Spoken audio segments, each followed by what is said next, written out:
मुसलमान जातिवाद में बांट के, धर्मवाद में बांट के लड़ाती रहेगी, आप लोगों का फायदा उठाती रहेगी। मैं आप सभी साथियों से पूछना चाहता हूं, आज इस वक्त लिम्पी नाम की बीमारी चली हुई है, सबको पता होगा। हमारी गौ माताएं कैसे तड़प तड़प के मर रही है।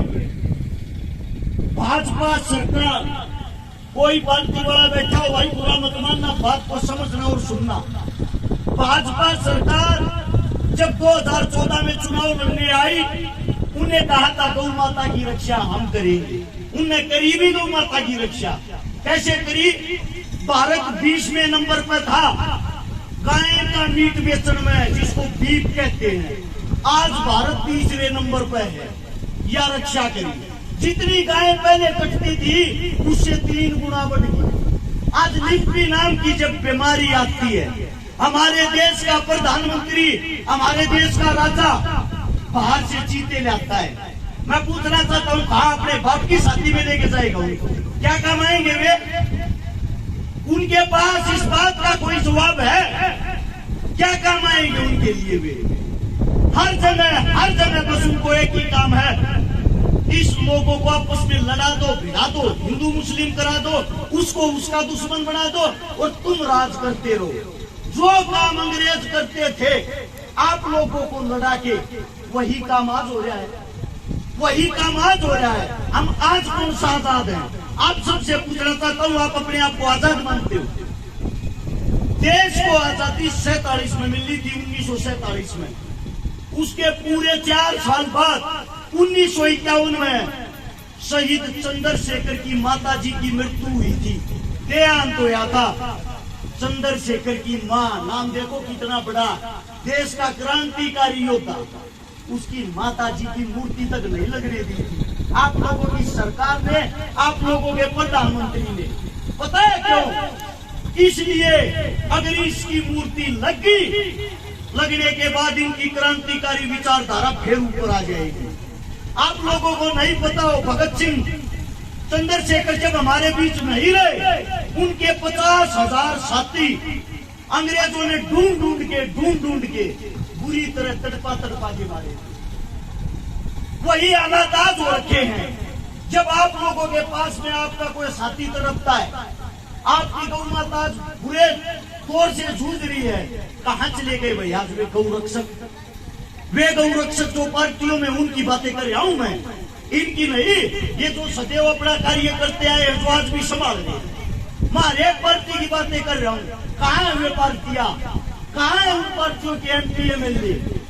सिर्फ क्या उनको राजनीति करने के लिए और वोट मांगने के लिए गाय याद आती है? कोई मुद्दा बनाना हो, भाई से लड़ाना हो, तभी गौ माता को उठा लाएंगे। हर टीवी चैनल पे 3 दिन से ये चल रही है खबर, आज चीते ने इतना भाग्या, आज चीते ने इतना भाग्या, आज चीता इतना थोड़े। क्या कमाएगा वो चीता? अगर वो काम आने के लिए लाए होते, काम करो, उसको संसद के अंदर ही छोड़ दो, सारे जितने निकम्मे नेता होंगे सबको खा जाएगा। यार कोई काम होता है देश के लिए? देश को डुगडुगी समझ रहे क्या? कोई भी आओ, बचाओ और चले जाओ। हमारा इंसानियत के नाते धर्म बनता है। आज हमारी गौ माता खतरे में है, तो सबसे पहले सारे काम छोड़ के हम सबका, जो अपने आप को हिंदू कहता, सच्चा हिंदू, उसका फर्ज बढ़ता है। गौ माता से बड़ा उसके लिए कोई फर्ज नहीं। सबसे पहले अपनी गौ माता को बचाएं। आपके घर में 100 रुपए हो, 200 रुपए हो, 500 रुपए हो, इतने रुपए में आप लोग गरीब नहीं होते। कोई 300 रुपए की दिहाड़ी भी करता है ना, अगर एक दिन की अपनी दिहाड़ी दे देगा, वो गरीब नहीं होता। आप मंदिरों में भी तो दान देते हो, मस्जिदों में भी तो दान देते हो, गुरुद्वारे में भी तो दान देते हो। आज हमारी गौ माता दान मांग रही है, हमारा हक बनता है हम उस गौ माता को दान दे। और सबसे पहले भाई कमेटी वालों को एक बात मैं कहना चाहता हूँ, सबसे पहला दान 5100 रुपए का अपनी जेब से मैं दे रहा हूँ।